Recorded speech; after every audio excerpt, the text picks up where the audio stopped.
Hey guys, welcome back to the channel. I'm Fallen Stories and today we're going to look at the subreddit r slash am I the asshole. Hope you enjoy! Am I the asshole for telling my friend's wife I don't have to see her in the classroom to know that she is a horrible teacher? My wife's friend was supposed to come watch fireworks with us tonight, but she just texted my wife that she isn't coming because I'm a nasty person who encouraged my child to be rude and disrespectful. My wife and I just had a small argument about the situation that ended with her pulling a big Lebowski on me and saying I don't have to be wrong to be an asshole. That's true, but I think her friend is the asshole, not me. I'll tell you what happened and you decide for us. My wife's friend was at our house for dinner. She's a teacher and she complains about it a lot. She says that parents are impossible to deal with, the administration is not supportive, and everyone has an opinion on the curriculum and the kids don't listen. I include these complaints as context for the discussion. She told my wife she was working on a lesson plan for February and Black History Month, and that she was making a fact sheet about Martin Luther King Jr. for her kids. Our son, who is a huge Star Trek fan, said that she should include the fact that Martin Luther King Jr. was a Star Trek fan. My wife's friend, with a very patronizing tone and expression, I might add, said that maybe he would have been if he would still be alive when it aired. My son said that he was and that he used to watch it with his daughters. My wife's friend said that he died before the show aired. I told her she was wrong and my son was right. She said it was a perfect example of a parent that can acknowledge when a child was wrong. I said no, you're a perfect example of a teacher that assumes she knows everything and can't connect with her students because she doesn't respect them. My wife forced us all to change its topic. After dessert, I pulled up a video on YouTube where Nichelle Nichols was talking to Martin Luther King about Star Trek. I showed it to everyone. My wife's friend asked why I couldn't let the topic lie. I said I didn't want my son to feel like he was wrong for sharing facts he knows about his interests. My wife's friend said I don't know what it's like to be a teacher. I said I don't, but I know she's a bad one. She said I would never seen her in the classroom. I said I didn't need to because I see how she's in her daily life and people are who they are regardless of where they are. Damn. So my wife's argument is that I'm the asshole for bringing the topic back up after it was settled. She said I could have played the video for her son after her friend left and taught him about giving others grace and not needing external validation. I disagreed. I think it's important our kid knows we will always stand up for him. So, am I the asshole? What an interesting statement. Can you show me where you found it? It's not hard to be kind and not invalidating. I won't let her negative energy around my children unless she changes her ways. Why would you want to hang with the negative Nancy? Regardless of being a teacher, people who cannot admit they're wrong are assholes.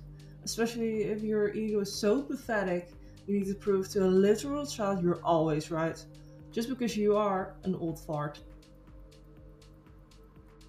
Am I the asshole for saving up all the food my wife thinks is fine for me to eat for when her family came to visit? My wife works part-time from home, like 10 hours a week, on her own schedule. If she felt like it, she could do all the week on a Sunday and take the rest of the week off. I work construction. I usually work at a fly-in fly-out construction camp. However, currently I'm working at a job site that I can commute to. I'm still working 72 hours a week. My wife doesn't care about the taste and texture of a food. It's just fuel for her. I like eating, tasting good food. Not sure how else to put it. If I eat pizza, for example, I don't want the crust undercooked and limp. I've tried to explain to my wife over and over how food should be stored and prepared. She doesn't care. The best way for me to give an example is butter. She will let it melt and harden until it's lumpy and gross. Still technically edible though. If we buy a block of cheese, she doesn't understand why I cut off a piece and freeze the rest. But if I'm out of town, I might come back to a half block of moldy cheddar. She will then cut the mold off because it's still good underneath. I organize our freezing constantly so we can use up all our food before it goes off. She just dumps new hulls on top, so I find freezer burned steaks and chicken all the time. I finally have gotten sick of this, so I started setting aside all the food she said was good enough for me to eat. When her folks came over, instead of going grocery shopping, I filled the upstairs fridge and freezer with food I had saved. I also filled our butter bell with the grainy gross butter. She came home from the airport with her parents and we all ate to talk. Her mom and dad are awesome and offered to make supper. I said thank you and sat back. Her dad made himself a slice of toast to snack on while he cooked. He didn't say anything, but the slice went in the garbage and he spit out the bite he took. Pretty much the only things in our home they were willing to cook were canned or in jars. I heard her mom talking to my wife about whether we were doing okay with money and offering to give us money for groceries if we needed. She said maybe my wife should consider a full-time job to help with the household expenses.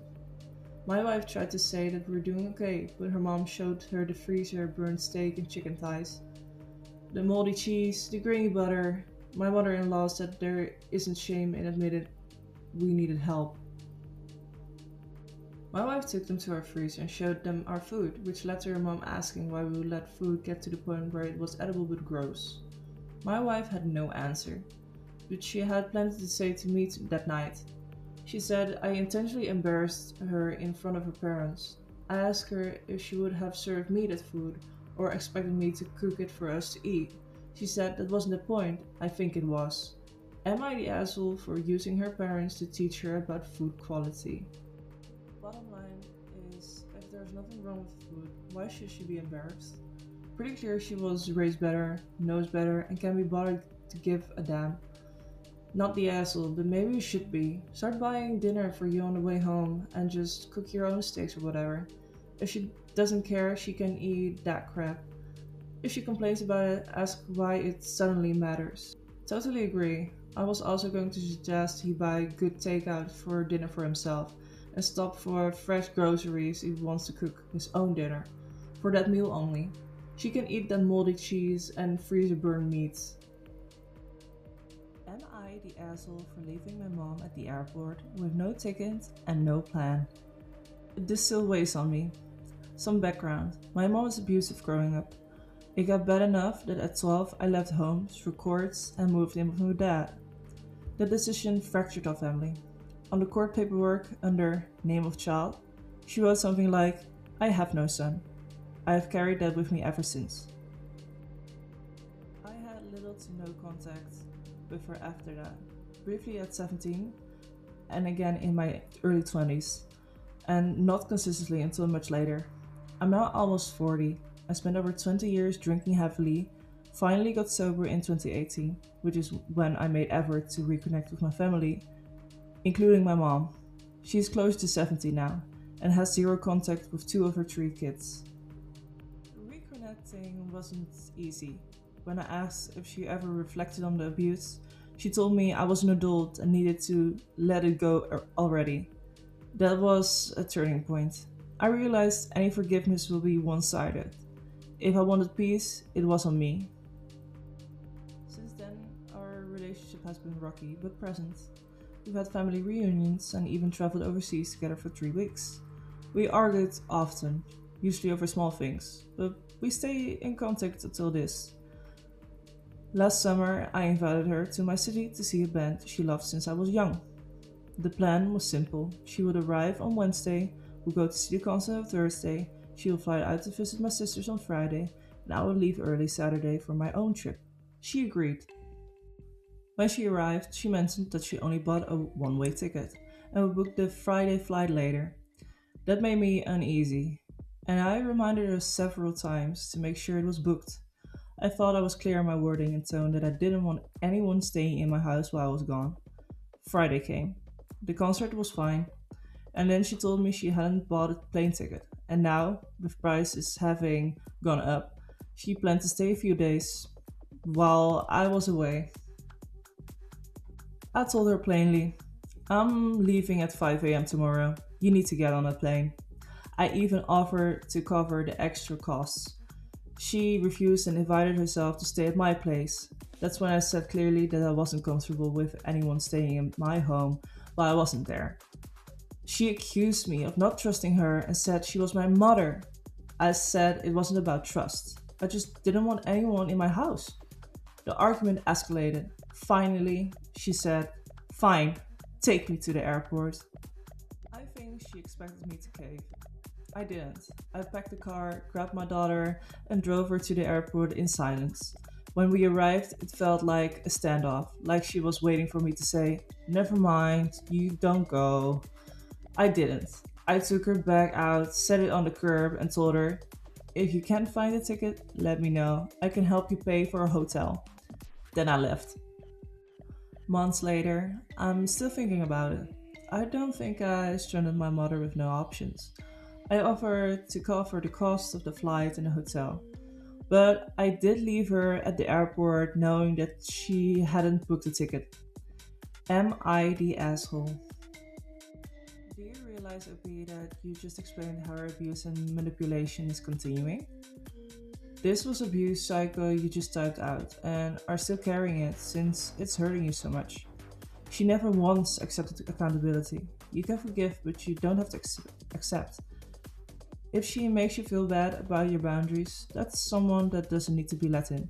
She can wave at you from the outside or stomp on by in a tantrum. But stop letting her in. Abusers are masters at making their victim think they're responsible for what the abuser chooses to do. Your mother is still an abuser. This is what I wanted to say. She's still an abuser. OP also said that forgiveness will be one sided. What is there for her to forgive?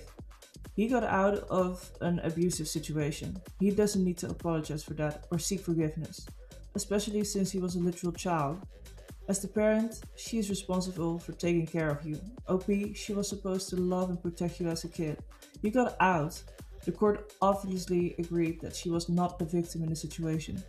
The same as she is not the victim in this one. Am I the asshole for skipping my own surprise birthday party once I found out it wasn't really for me? I have never been big on birthdays. Don't get me wrong, I don't hate them. I just prefer something low key. Dinner with my closest friends, maybe watch a movie, something small basically. Everyone close to me knows this, especially my sister. Let's call her Maya, who loves big gestures and believes every birthday party or achievement needs balloons and a theme and much, much more. 2 weeks before my birthday, Maya started acting strange. She kept asking me if I would be free that Saturday and acted weirdly when I asked why. She suspected that she was up to something, so I told her again that I didn't want to party. She just laughed and said, as per usual, I wasn't being fun. A couple nights ago, the night before my birthday, one of our mutual friends let it slip about it being a party. She mentioned what she was going to wear. Anyway, turns out the whole family was invited and it was at our parents' house. Some coworkers were also invited, but here's the kicker: my fucking ex. For a little context, me and my ex broke up about 2 months ago. It ended pretty badly. No abuse or cheating, but it wasn't a pleasant ending. I've made it pretty clear to everyone in my life I want no contact. Maya knows this. However, she told me multiple times that I should just get over it, over the whole situation, because he's a nice guy and that he's been a part of all our lives for years. The first thing that I did was call Maya, demanding answers, and she didn't deny it. She just said that could finally talk it all out. She admitted that she hadn't just thrown this party for my birthday, but also so everyone could see my ex again and we could fix things between us. She literally said to me that I will thank her later. I went mad. I said to her she had no right, that I would have been ambushed in the situation on my birthday, and this was all after I had specifically said I didn't want to party. She just said that I was dramatic and bloody ungrateful, that she had this whole thing planned because I wouldn't find better, and it was a good gift. She said everyone had gifts and traveled, that everyone was excited. So yesterday, my birthday, I completely powered off my phone and didn't let anyone know other than my best friend. So we went out for lunch and we went on a walk together. Ended up having a great day. When I finally got home, turned my phone on, it was mental. Maya was fuming. People are disappointed. People even said I embarrassed Maya. Maya is now basically saying that I ruined the whole party and made it all about me. It was literally my birthday. She said that she did it out of a good place in her heart and that I should at least apologize for not showing up and letting people know. So, am I the asshole? Not the asshole. Don't be surprised when Maya and your ex end up dating. Yeah, she needs to send a group message stating she explicitly said she didn't want to party and that under no circumstances she did want to see her ex. When she learned of the party, she gave her sister a chance to at least uninvite the ex. When that was refused, she decided to control the one piece she could, her own attendance. If the family would prefer to keep company with the ex instead of her, that's fine, but she should let her know so she knows which number to erase from her phones. Oh my god, after that story, I would be so fucking mad if I saw my ex at my birthday. When. Why would he be there? But yeah, anyway, guys, this was the last story. Thank you so much for watching, and a like, subscribe, and comment, and I will see you next time. Peace out.